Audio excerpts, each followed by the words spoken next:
Ako tražite stan za najam i našli ste ga, da li ste 100% sigurni da znate kako se točno kaže? Unajmili smo stan ili iznajmili smo stan?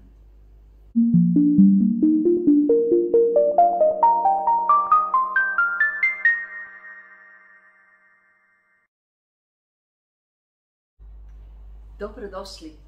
Ja sam Jasminka Fišer-Gavranović iz agencije Alfa Nekretnine iz Vodica, ovlašteni agent za nekretnine i home staging ekspert. U današnjem videu ćemo govoriti o unajmljivanju i iznajmljivanju koje se u našem poslu često čuje. Danas ćemo čuti kada i u kojim situacijama pravilno koristiti riječ unajmiti, a kada iznajmiti. Ako vas zanima ova tema i razne druge teme vezane uz nekretnine, predlažem da se pretplatite na naš YouTube kanal jer ćete čuti puno zanimljivih stvari koje vam nigdje na ovaj način nisu objašnjene. Riječi unajmiti i iznajmiti zvuče vrlo slično, međutim imaju potpuno različito značenje. Kada vam netko kaže ja bi iznajmio stan, da li on nudi svoj stan nekome ili on traži stan da se useli u njega?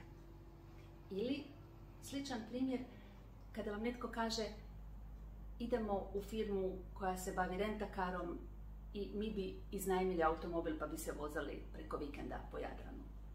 Da li je to točno rečeno?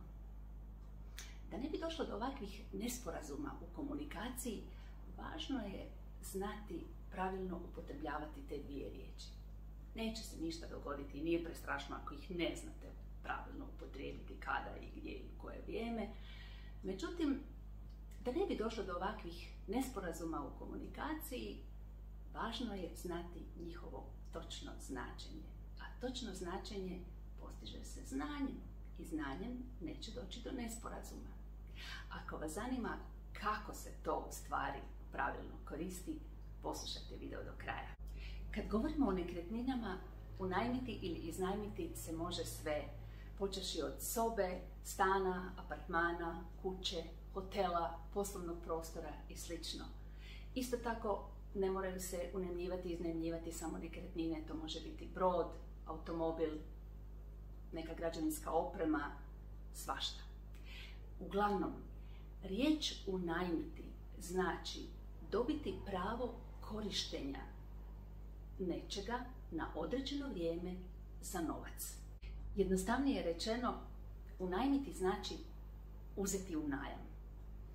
Vi znači nešto trebate, vi ćete to koristiti na određeno vrijeme i to ćete poslije platiti, vi ćete to nešto unajmiti. Znači, ako tražite stan za najam, vi ga unajmljujete.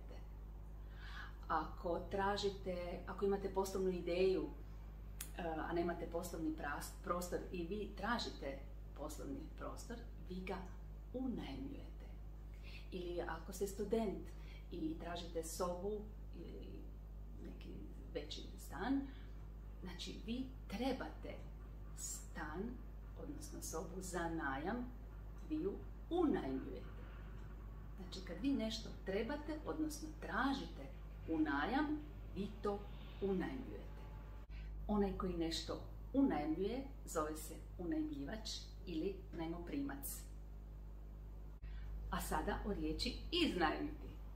Iznajmiti znači ustupiti nekome nešto na određeno vrijeme uz neku naknadu. Jednostavnije rečeno, iznajmiti znači dati nešto u najam. Onaj tko nešto iznajmljuje zove se najmodavac ili iznajmljivač. Kod iznajmljivanja vi nekome ustupate nešto za neku korist. Vi to iznajmljujete. Ako ste vlasnik stana i dajete ga u najam, vi ste taj stan iznajmili.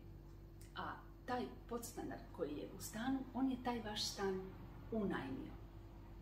Ili ako idete na more i želite provesti 7 dana u nekom apartmanu, vi ćete taj apartman unajmiti, a vlasnik apartmana vam ga iznajmljuje. Isto tako je i sa sobom u hotelu. Vi ju unajmljujete, a hotel vam ju iznajmljuje. I to je to. Nadam se da ste u ovom kratkom videu naučili razliku između ove dvije riječi. Nadam se da sam bila kratka i jezgrovita i voljela bi kad biste mi napisali neki komentar da li vam je ovo bilo korisno i da nas lajkate i ako već niste da se pretplatite na naš YouTube kanal. Pozdrav svima! I još samo nešto za kraj. Ova tema je obrađena i u mom blogu na našim web stranicama alfanekretnine.hr i objavljena u portalu grada Vodica infovodice.com. Isto tako, ne smijem zaboraviti reći, ako prodajete ili kupujete nekretninu na području Vodice i okoline, svakako se javite u agenciju Alfa Nekretnine.